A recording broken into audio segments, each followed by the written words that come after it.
どうも、こんばんは。今日も一日、本当にお疲れ様。なんかもう生きてるだけでエネルギーすり減るよね。みんなは今日どんな一日だった？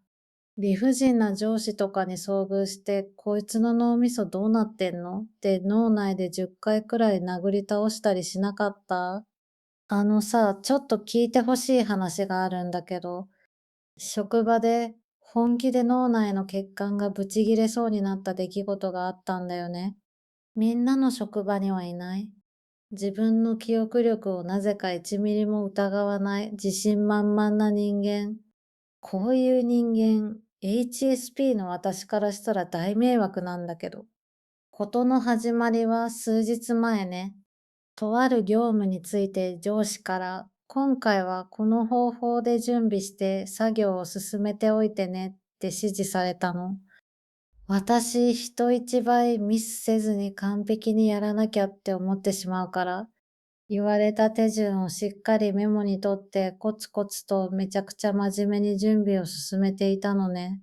よし、準備はこれでバッチリ。あとは作業をしっかり進めるだけだ。と思って取り組んだ。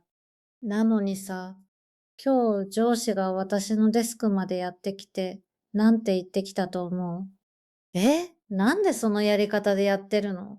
違うでしょ。ってものすごくなんでお前勝手なことしてるわけ的な口調で言ってきたのね。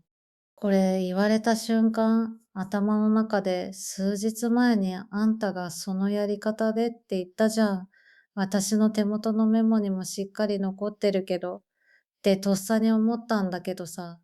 でも、もしかしたら、指示された内容を私が勘違いしてたのかもしれないとも思って、すみません、やり直しますって言って、新しい指示の通り作業をやり直したの。普通の人なら、でも数日前にこの方法でって指示されましたよって、その場でさっと言い返せるのかもしれないけど、ここで反論したら、言い訳してるように聞こえるんじゃないかなとか、職場の空気がピリつくんじゃないかなとか思って、言葉をぐっと飲み込んでしまったの。この時点で私のエネルギーはかなり消費して、やる気はもうゼロなわけだけど、でも、なんとか気持ちを切り替えて、新しい指示通り作業をやり直してたのね。それなのに、また上司が私のデスクまでやってきて、なんて言ってきたと思う？あ、思い出した。数日前に私が指示したやり方で問題なかったわ。さっきのやつで合ってた。って。いやいやいやいや。あ、思い出したってなんだよ。何その、てへみたいな軽いノリ。真面目に言われた通りにやってる人間がバカを見て、振り回した本人は間違えちゃったってケロッとしてるの。マジでご立派なおめでたい脳みそをお持ちですね。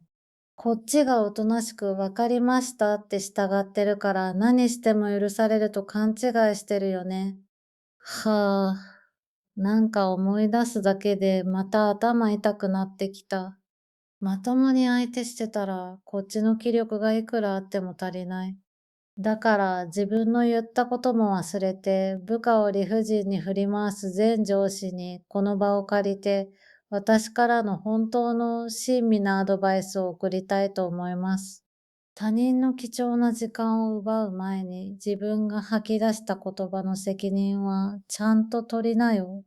ごめんなさい。ちょっと言い過ぎちゃいました。でも、あんたのせいで二度手間になったのは事実ですからね。じゃあ、私はそろそろ自分の心の治安を維持するためにお布団の中に深く潜ります。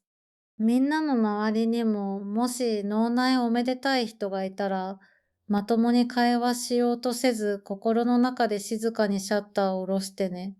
あなたのそのけなげで貴重なエネルギーは自分を幸せにすることに使おう。それじゃあ、おやすみなさい。